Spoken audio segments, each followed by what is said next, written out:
The storm desk. Read the storm. Book the roofs. It's 9 p.m. The line that hit 2 hours ago peeled a slope, water is coming through a bedroom ceiling, and the homeowner wants you to climb a wet, broken roof in the dark. Your gut says go. Half of storm injuries start exactly there. By the end of this, you'll know the field procedure for an emergency tarp. Stabilize, document, choose the method, install inside a safety plan, then convert the visit into a booked repair. A tarp is temporary damage control. It is not the roof, and it is never worth a fall. First, know what you're tarping, because the storm type decides the move. Ohio sits where a severe weather season collides with lake effect winter. Same county, EF2 tornadoes, an 80-mile-an-hour wind in June, ice dams in January. Wind peels shingle fields and bares the deck. Hail bruises the mat but rarely opens it. A tree punctures and springs the framing. An ice dam is backed up meltwater under shingles at the cold eve. 4 different emergencies, and not all of them want a tarp. Procedure 1. Stabilize before anyone touches the roof. The lead tech reads the scene and stays honest when the answer is no. Walk the perimeter before the ladder goes up. Look for power lines down or draped on the roof. Look for a sagging ridge or a bowed wall, the deck telling you it's compromised. Look at the surface you'd stand on. Wet underlayment, ice, scattered hail, all slip hazards. In Ohio, the cell that did the damage is often followed by another line right behind it. Read the sky, not just the roof. The baseline here isn't a company opinion. It's federal. OSHA's fall protection standard applies to residential roofing, and they boil it down to 3 words: plan, provide, train. Storm night is exactly when crews skip all 3. So carry a hard stop.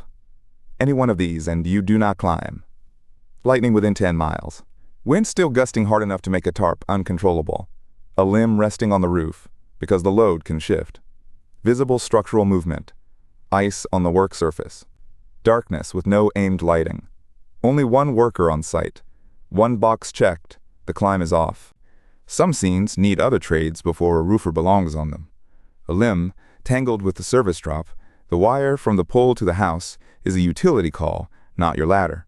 A large tree across the structure may need an arborist and a structural look first, because cutting it wrong springs the framing. And there's a ceiling. FEMA's own Blue Roof program won't tarp a roof with more than 50% structural damage. Past that number, you're stabilizing and calling for help. Procedure 2. Document before you cover anything. The moment you fasten plastic over an opening, you've altered the evidence of how the water got in, so shoot it first. Wide context, the whole roof and the house. Then medium shots of the damaged area. Then tight shots of the punctures and the bare deck. Get the interior too, the entry point, the staining, the affected room. And write down what you couldn't safely reach. The packet you build tonight is what your office estimates from tomorrow. Keep one hard line clean in your notes. Separate what you saw from storm context you looked up. The ENCEI Storm Events Database, NOAA's archive of dated local events, can confirm a wind event crossed the county on that date. It does not prove damage at one address. Only an inspection does, so write it in 2 lines. Observed, rear slope shingles peeled to felt, about 80 square feet. Storm context. NCEI logs 70+ mile-an-hour wind in this county on this date. The adjuster makes the coverage call, not your field notes. Procedure 3. Choose the method. It's a decision, not a default. The workhorse for a steep asphalt roof is the batten tarp. Size a heavy poly tarp to overlap the damage by at least 2 feet on every side. Run the top edge up under the intact shingles above so water can't get behind it. Lay the bottom edge over the shingles below so it sheds onto the field. Then capture it under wood battens, furring strips screwed through the tarp into the deck. Battens run down slope, never across a valley, so water channels between them. Match the method to the roof. A small puncture on a sound roof. Use a peel and stick patch, a self-adhered membrane, and skip the tarp's extra fastener holes. An exposed roof in derecho country, a derecho is a long, fast-moving windstorm. Carry the tarp over the ridge and batten the far slope so wind can't lift the leading edge. A tree or tornado opening with suspect structure gets boarded and shored first, and an ice dam gets nothing on the roof. A tarp there traps the very meltwater you need to drain. 2 things to be honest about. 1. Cheap blue poly from the big box shreds fast in Ohio UV and wind. Use a reinforced, woven grade 6 to 10 mil and treat any tarp as a 30-day cover at most. FEMA's blue roofs are designed to last about 30 days. Past that, the tarp itself starts failing. 2. Water travels sideways under shingles and through bad flashing. A tarp over one slope won't stop a leak starting 2 feet uphill of it. Tell the customer what you covered, the rear slope opening, not the roof.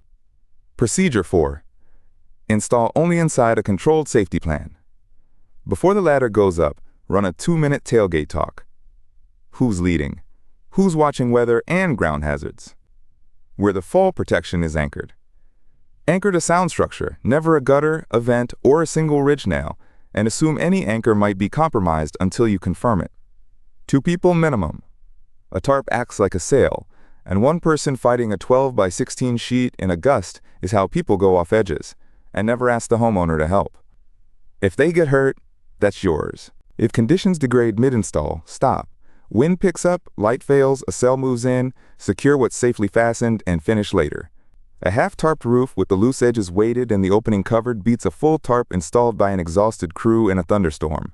And keep the permanent scope in your head. Ohio enforces an ice barrier, a self-adhering membrane from the eave to at least 24 inches inside the wall line. That rule exists because of the freeze-thaw, and it will be part of the repair to code, so don't bury detail you'll have to rebuild. Procedure 5. Convert the visit into a booked repair. This is where most emergency jobs quietly fail. The crew does solid work at night, then the record goes cold, and the repair never gets scheduled. Before you leave the driveway, build the handoff. Before and after photos attached to the property record, not a text phone gallery. Written authorization on file. An estimate task created and an owner named. A next contact date set. That handoff is worth more than the tarp. Now the line that ends careers, and it's not subtle. You document conditions and write an estimate. The homeowner files their own claim. The insurer decides coverage. You do not handle, negotiate, fight, maximize, or settle a claim, and you do not promise approval or a dollar figure. Cross that, and you're an unlicensed public adjuster. So say this, not that. Not will get your claim approved. Say, we'll document conditions so you can support your claim, and the deductible is the homeowner's to pay. Offering to waive it is fraud, and Ohio is explicit that contractors cannot. Here's where RoofPredict fits, and where it doesn't. After a Direcco, the neighborhood you already tarped is the exact list most likely to need permanent work, on roofs whose age and storm exposure are now known. RoofPredict pairs an estimated roof age range with per-home storm exposure, so you prioritize the homes the storm most likely wore out and skip the brand new roofs. It does not inspect, diagnose damage, or decide coverage. Roof age is a range, not a date. The list starts the follow-up. The inspection earns the repair. So tonight, stabilize, document, choose, install safe, convert. A tarp is a bridge, never the roof.